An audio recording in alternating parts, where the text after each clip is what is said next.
매년 수백만 원의 예산이 투입되는 은평구 상징 조형물이 재구시를 하지 못한다는 지적이 나오고 있습니다. 은평구의회 행정사무감사 첫날 주요 내용을 정리했습니다.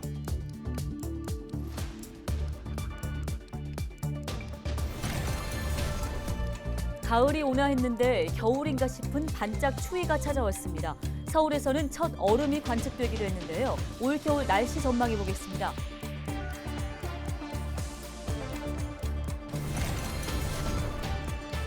은평구가 어르신 전용 콜택시 백색콜을 도입했습니다. 교통 서비스 앱 사용이 어려운 어르신들을 위한 전화 콜택시 서비스인데요. 65세 이상 어르신은 누구나 이용할 수 있으며 심야 시간을 제외하고 택시 호출료는 없습니다.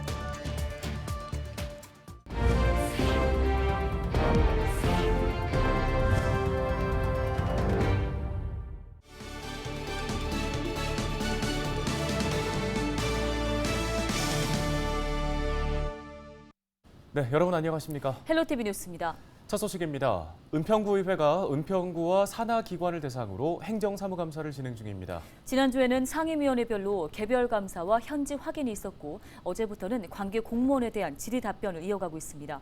행정사무감사 첫날 주요 내용 손성혜 기자가 정리했습니다. 2013년부터 2021년 사이 음주운전을 하다 적발된 은평구 공무원은 23명. 이들 중 5명은 해임이나 정직 처분을, 4명은 감봉, 14명은 견책 징계를 받았습니다.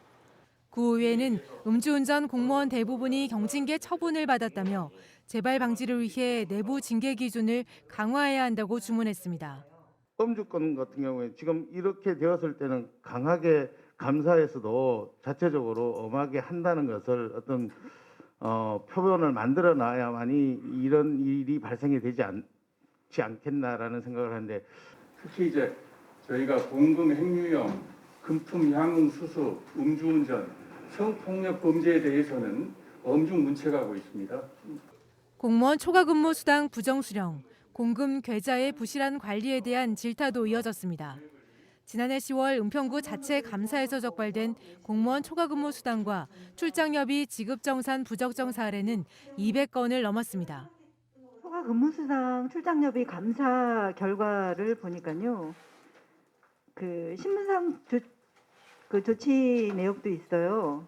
그리고 회수도 몇 건이 되고 법인카드 결자 계좌 정산 관리 부적정, 공금 계좌 이자 수입 세입 조치 부적정, 이런 이유들이 많습니다. 앞으로 이제 저희가 이제 매년 일회 점검 이제 할 예정이고요.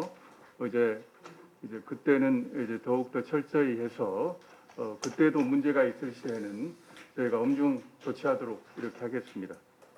마을 공동체 지원센터 운영 중단과 관련한 의견도 제시됐습니다. 송영창 의원은 센터 폐지 이후 공동체 사업 지속 여부를 재차 확인하면서 은평구가 공동체 지원센터 폐지를 결정하는 과정에 해당 기관과의 소통이 부족했다고 지적했습니다. 사업이 근데 중단되는 게 아니죠. 사업은 지속적으로 할 거라고 말씀하셨잖아요. 은평구에서. 지금까지는 이제 민간 위탁으로 추진을 했었는데, 현재 이제 뭐 마을 공동체 사업이 8에서 10년이 지나면서 전반적인 저희 은평구 환경도 많이 변했고, 그 마을 공동체 지원 센터가 운영이 종료됨에 인한 예를 들어 관련 근무자들과 얼마나 소통을 통해서 했는지, 그리고 그분들의 마음을 얼마나 좀 반영이 돼서 정책이 진행되는 과정에 대해서 좀 많이 아쉬움을 토로하시는 것 같습니다. 의견 차이가 조금 있어서 저희도 그 부분에 대해서는 조금 미흡했던 부분이 있었던 것은 알고 있습니다. 구의회는 은평구 홍보 조형물의 적절성 문제를 제기하기도 했습니다. 해당 조형물 관리에 매년 수백만 원의 예산이 투입되고 있지만 은평을 알릴 수 있는 상징성이 부족하다는 겁니다. 은평구 상징 조형물 이게 에코팟이라는 게 지금 진관동 사시는 분들도 뭐 전혀 모르고 계세요. 근데 굳이 이거를 은평구 상징 조형물이라고 해야 되는 게 맞는 것인가? 15m 높이기 때문에 고양시 쪽에서 들어오는 차량에서는 상당히 잘 보입니다. 그리고 밤이 되면 은평이라는 영문이 LED로 이렇게 켜지기 때문에 이날 행정사무감사에선 집행부의 부실한 자료 제출 문제에 대한 지적도 여러 차례 나왔습니다. 헬로티비 뉴스 손성혜입니다. 양천구가 내년도 생활임금 시급을 11,157원으로 확정했습니다. 올해보다 3.6% 인상하는 건데요. 내년도 법정 최저임금인 시간당 9,620원보다는 1,537원이 많습니다. 양천구의 내년도 생활임금을 월급으로 환산하면 월 209시간 근무 기준 233만 1,813원입니다. 이번에 결정한 생활임금은 구 본청과 출자 출연기관 소속 직접 고용 노동자 440여 명을 대상으로 내년 1월 1일부터 적용됩니다. 은평구가 어르신 전용 콜택시 백세콜을 운영한다고 밝혔습니다. 백세콜은 전화 콜택시 서비스인데요. 은평구는 모바일 교통 서비스 앱이 익숙하지 않은 어르신들을 위해 백세콜을 마련했다고 밝혔습니다.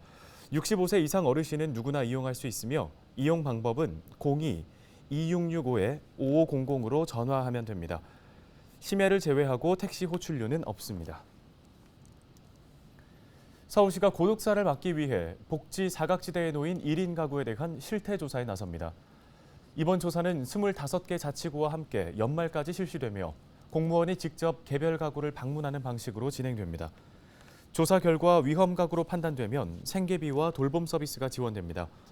서울시는 지난해 1인 가구 실태 조사를 벌여 3만 6천여 가구의 위험 가구를 발굴해 복지 서비스를 연계한 바 있습니다.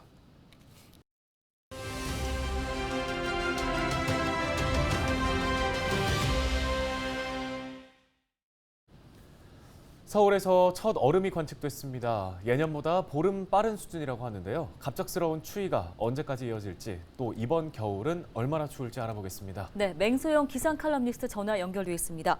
자, 겨울을 연상케 하는 추위가 갑자기 찾아왔습니다. 하루 만에 10도 이상 기온이 떨어지기도 했는데요. 평년 이맘때와 비교했을 때 날씨 추운 거 맞다고 볼 수 있을까요? 맞습니다. 서울의 경우에는 어제는 5도대로 떨어졌고요. 오늘 아침도 4도대를 보였는데 보통 이 정도의 기온은 11월 중순쯤에 나오는 기온입니다. 과거 30년 평균으로 봤을 때 11월에 해당하는 날씨인데요. 근데 사실 이맘때면 가을에서 겨울로 넘어가기 위해서 대륙에 중심을 둔 차갑고 건조한 공기가 확장하기는 합니다. 그런데 이번의 경우에는 상층 5km 상공에 영하 20도 안팎의 찬 공기가 갑자기 한반도로 쓸려 내려오면서 좀 평년보다 10도나 더 낮은 강력한 찬 공기가 우리나라로 와서 좀 가을보다는 겨울에 가까운 추위가 나타난 겁니다. 네, 올 봄에는 이른 더위가 있었고요. 가을에는 태풍 걱정을 했고 또 이제 가을을 만끽하기도 전에 추위가 찾아왔습니다. 올해 날씨를 돌아보면 참 다이나믹하다라는 생각이 드는데 이상기후의 원인을 좀 찾아본다면 어디서 찾을 수 있을까요? 아무래도 지구온난화 이야기를 굉장히 많이 하죠. 기후변화라는 이름으로 기존에는 경험하지 못한 예측 불가한 날씨가 상시 발생하고 있는 게 요즘인데요. 그래서 이상기후가 우리나라 기후의 뉴노멀로 자리 잡은 것입니다. 지구온난화로 인해서 북극의 빙하가 녹게 되면 저위도와 고위도의 온도 차이가 줄어들게 되면서 북극의 찬 공기를 좀 가둬두는 제트기류가 약해지게 됩니다. 이렇게 제트기류가 약해지게 되면 북쪽에 찬 공기를 가둬두는 그 흐름들이 패턴이 이제 속도가 빨라지지 않고 느슨해지면서 어느 지역에서는 북극의 찬 공기가 새어나오게 되면은 한파가 그리고 북쪽의 찬 공기가 좀 더 중위도로 올라가게 되면은 그곳에서는 이례적으로 경험하지 못한 폭염이 나타나는 등 극단적인 날씨가 나타나고 있거든요. 그래서 지금 과거에 비해서 전 지구의 기온이 올라감에 따라 이렇게 전 지구적으로 극단적인 날씨가 나타나는 이상 기후, 바로 지구 온난화로 초래된 기후 변화라고 설명할 수 있겠습니다. 네, 아침에 너무 춥다 보니까 벌써 이제 보일러 트는 분들 많은데요. 올겨울 유난히 추울까 봐 걱정됩니다. 이번 겨울 추위를 좀 전망해 주신다면 어떨까요? 기상청이 발표한 기상청 이제 장기 기상 전망에 따르면 한 11월 중순까지도 평년과 비슷하거나 낮을 확률을 각각 40%로 보고 있습니다. 그리고 지금 이제 내일부터는 다시 기온이 좀 오름세로 돌아서는 듯하지만 주 후반 그리고 다음 주 초에는 다시 평년보다 낮은 기온을 보일 거고요. 보통 이제 겨울철에 나타나는 사만사온의 패턴이 올해 가을 동안 유지될 가능성이 굉장히 높습니다. 또 올 겨울 전망 이제는 앞서 말씀드린 것처럼 이상 기후 때문에 추울 것 같다고 예상을 해도 또 어떤 이변이 생길지는 사실 모릅니다. 그런데 지금 북극의 해빙 면적이 감소하는 그 양이 많으면 많을수록 그 해에 다가오는 겨울이 추웠던 적이 많았고요. 그리고 이제 라니냐라고 해서 동태평양 해수면의 온도가 낮을 경우에는 또 우리나라의 경우에는 추운 겨울이 올 가능성이 굉장히 높았거든요.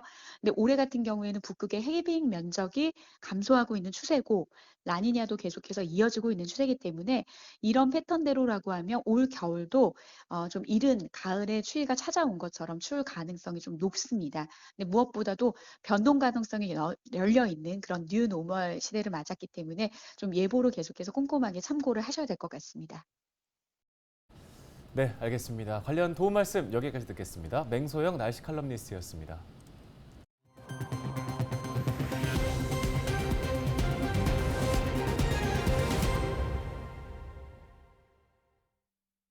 다음 소식입니다. 서울시가 민원인의 폭언과 폭행으로부터 담당 공무원을 보호하기 위해 지원을 강화합니다. 시는 17일 민원 업무 담당 공무원 등의 보호 및 지원에 관한 조례를 공포하고 강력한 보호 대책을 실시한다고 밝혔습니다. 이에 따라 내년부터 민원실 직원들에게 폭언과 폭행에 따른 증거 자료 확보를 위해 목걸이형 카메라와 공무원증 케이스 녹음기를 제공합니다. 또 민원 상담실에 CCTV를 설치하고 현장 민원이 많은 시 산하 사업소에는 경찰서와 연계된 비상벨을 확대 설치한다는 방침입니다. 서울시가 코로나19 재유행에 대비해 감염병 정책자문단을 발족했습니다. 감염병 정책자문단은 감염내과와 호흡기 내과 등 분야별 전문가로 구성됐으며 감염병에 대한 전방위적인 정책 반영으로 선제 대응해 나갈 예정입니다. 뉴스 마치겠습니다. 네, 고맙습니다.